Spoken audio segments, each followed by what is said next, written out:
কি খবর? জানো, মনে হয় মজার একটা খবর আছে।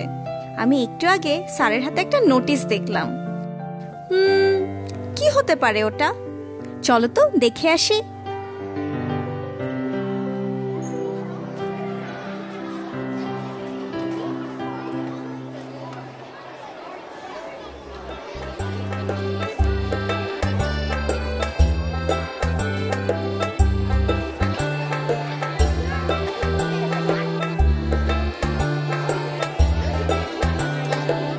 দেখো দেখো কি মজা, আমরা পিকনিকে যাব। কি, আমরা আবার জানুয়ারি মাসে পিকনিকে যাব এই শীতের মধ্যে? তো আমার শীতকাল একদম ভালো লাগে না। জুন মাসে গেলে ক্ষতি কি? তখন গরমও থাকে আর আমার জন্মদিনের মাস। জুন মাস? জুন মাস কি করে হয়? তখন তো বৃষ্টি বন্যা লেগেই থাকে। তোমাকে কে বললো জুন মাসে বৃষ্টি বন্যা লেগে থাকে? নাও তো হতে পারে। এটা হতেই পারে, সবাই জানে জুন থেকে সেপ্টেম্বর পর্যন্ত বৃষ্টি বন্যা হয়। এটা তোমারও জানা উচিত ছিল। থামো তো, পিকনিক জানুয়ারিতে করার পিছনে নিশ্চয়ই কোনো কারণ আছে। তার চেয়ে বরং আমরা স্যারকেই জিজ্ঞেস করি। স্যারই ভালো বলতে পারবেন কেন আমরা জানুয়ারিতে পিকনিকে যাচ্ছি। চলো আমরা স্যারকেই গিয়ে জিজ্ঞেস করি।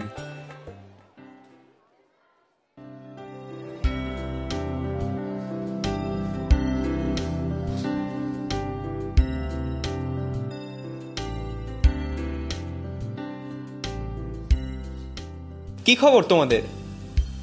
আমি শুনলাম পিকনিক কখন হবে সেটা নিয়ে তোমরা নাকি ঝগড়া করছিলে।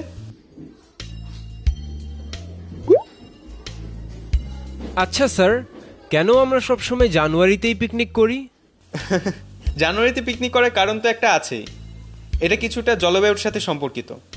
চলো আমরা আজকে জলবায়ু নিয়েই ক্লাস করি, তারপরে আমরা ঠিক করব পিকনিকের জন্য সবচেয়ে ভালো সময় কোনটা। ঠিক আছে? জি স্যার। হ্যাঁ স্যার। বুঝলে, জলবায়ু সম্পর্কে জানা আমাদের জন্য খুবই গুরুত্বপূর্ণ, কারণ আমাদের জীবনযাপনের সাথে এটা ঘনিষ্ঠভাবে জড়িত। আমাদের ভৌগোলিক অবস্থা কেমন হবে, কীরকম ফসল ফলানো যাবে, কীরকম পশু পাখি পালন করা যায়, কিভাবে বাড়ি বানানো হয়, আমরা কীরকম জামা কাপড় পরব বা আমরা দেখতে কীরকম হব, সব কিছুর সাথে জলবায়ু জড়িত।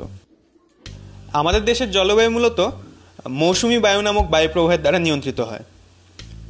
এই বায়ু 1000 কিলোমিটার পাড়ি দিয়ে আমাদের দেশে আসে আর সাথে করে নিয়ে আসে এর আবহাওয়ার বৈশিষ্ট্য। এখানে দেখো, এশিয়া মহাদেশের উত্তর পূর্ব দিকের মৌসুমি বায়ু আমাদের দেশে ডিসেম্বর থেকে ফেব্রুয়ারি মাসে ঠান্ডা ও শুষ্ক বাতাস নিয়ে আসে। আর অন্যদিকে জুন থেকে সেপ্টেম্বর মাসে উত্তর ভারত মহাসাগরের দক্ষিণ পশ্চিম মৌসুমি বায়ু এখানে নিয়ে আসে গরম আর আর্দ্র আবহাওয়া। এছাড়া এর মাঝে মার্চ থেকে মে মাসে ভয়াবহ বজ্রঝড় হয়, যাকে স্থানীয়ভাবে কালবৈশাখী বলা হয়।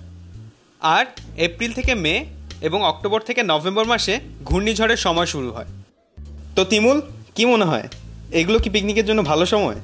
স্যার, আমি তো প্রত্যেক বছরই জুন মাসে জন্মদিন করি, আমার তো কোনো সমস্যা হয় না। তাহলে পিকনিক করতে সমস্যা করি? আচ্ছা, তুমি জন্মদিনের অনুষ্ঠান যে কোনো জায়গায় করতে পারো, কিন্তু পিকনিক আমরা বাইরে করি, সে কারণে খুব ভালো একটা সময় দেখে পিকনিক করতে হয়। এই চার্টটা দেখে বলো তো, কোন মাসে সবচেয়ে বেশি বৃষ্টি হয়?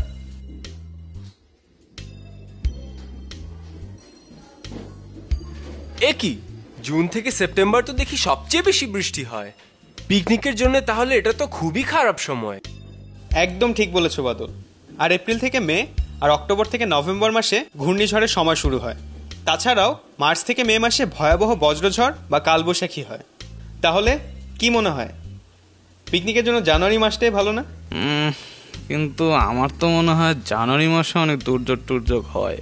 তিমুল, আসলে তুমি ঠিকই বলেছ। এই মাসগুলোতে শৈত্যপ্রবাহ আর কুয়াশা হয়, কিন্তু অন্যান্য মাসগুলোর তুলনায় পিকনিকের জন্য এটা ভালো সময়। আর চার্টের দিকে তাকালেও দেখতে পাবে এ সময় তাপমাত্রাও খুব আরামদায়ক থাকে। তো তিমুল, এখন বলো তো পিকনিক কখন হলে ভালো হয়? মনে হয় তো এই মাসগুলোতেই, যখন দুর্যোগ কম হয়।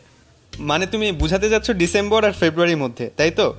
সেজন্যই আমরা জানুয়ারি মাস বেছে নিয়েছিলাম ভালো আবহাওয়ার জন্য। বুঝলে তোমরা, এরপর থেকে যখন কোনো কিছু পরিকল্পনা করবে তখন আজকে ক্লাসে যা শিখেছো সেটা মনে রাখবে।